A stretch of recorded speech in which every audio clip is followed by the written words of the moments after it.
I handed in my resignation with a calm smile. "Congrats to Lily," I said. My father-in-law's hand trembled as he unfolded the letter. His eyes raced over the words, and then his face turned a dangerous shade of red. "You can't be serious!" he shouted. I didn't flinch.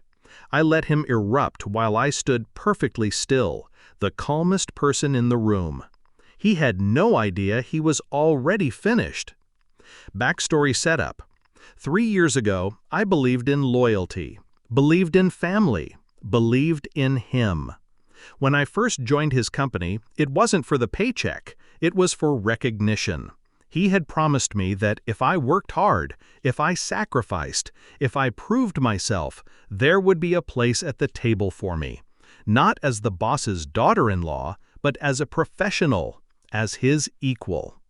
I worked nights, weekends, holidays. I turned down offers from bigger firms because he told me, "Stay loyal here, you'll go far." And I did stay.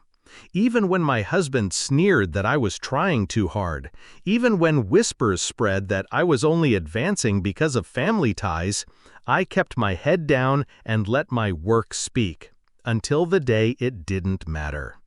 Discovery of betrayal. I should have known the moment Lily walked in. 8 weeks of polite smiles, of empty questions, of fumbling with tasks I'd mastered blindfolded. And yet, I watched him beam at her in meetings, watched his hand linger on her shoulder as he called her a rising star.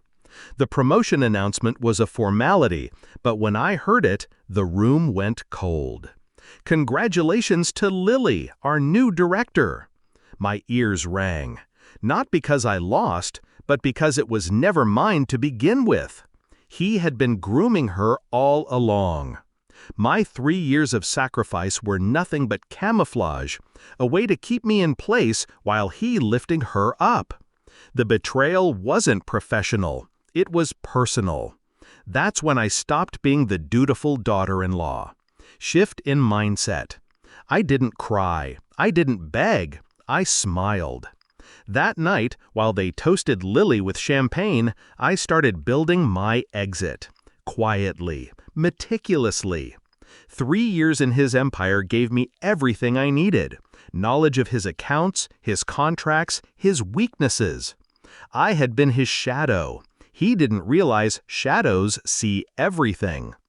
I began downloading files, not illegally, just copies of the work I had created, the systems I had designed, the strategies I had drafted but never received credit for. My fingerprints were all over his success, and I made sure to gather proof. I reached out to contacts he thought I'd forgotten, competitors who had once courted me. They remembered, and they listened. By the time I handed in that resignation letter, my future was secured. My father-in-law just didn't know it yet. Execution of the plan. The resignation was the first move. I needed him off balance. "Congrats to Lily," I said, my voice flat, a blade sliding across glass. His face reddened. He expected me to grovel, to fight for scraps. He didn't expect indifference. When he demanded a meeting, I agreed. I let him rage, pacing, shouting about loyalty and family. I let him spew every excuse. Then I slid a folder across his desk. Inside were my documented contributions, projects he had stamped his name on, campaigns Lily had helped with that were entirely mine. Emails, drafts, spreadsheets, years of stolen credit laid bare. His face paled. He stammered, "You wouldn't?" "I already did," I said. The competitors had the proof. They wanted me, and they wanted him weakened.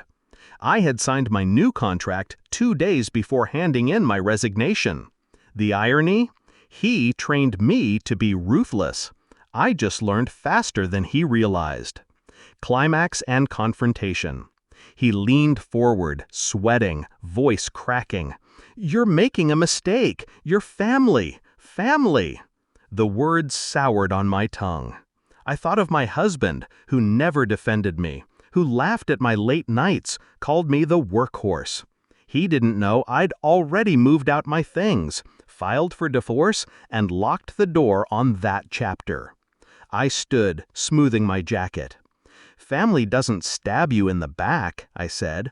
"Family doesn't steal your years and hand them to a girl who can barely draft a proposal." His mouth opened, but no sound came out.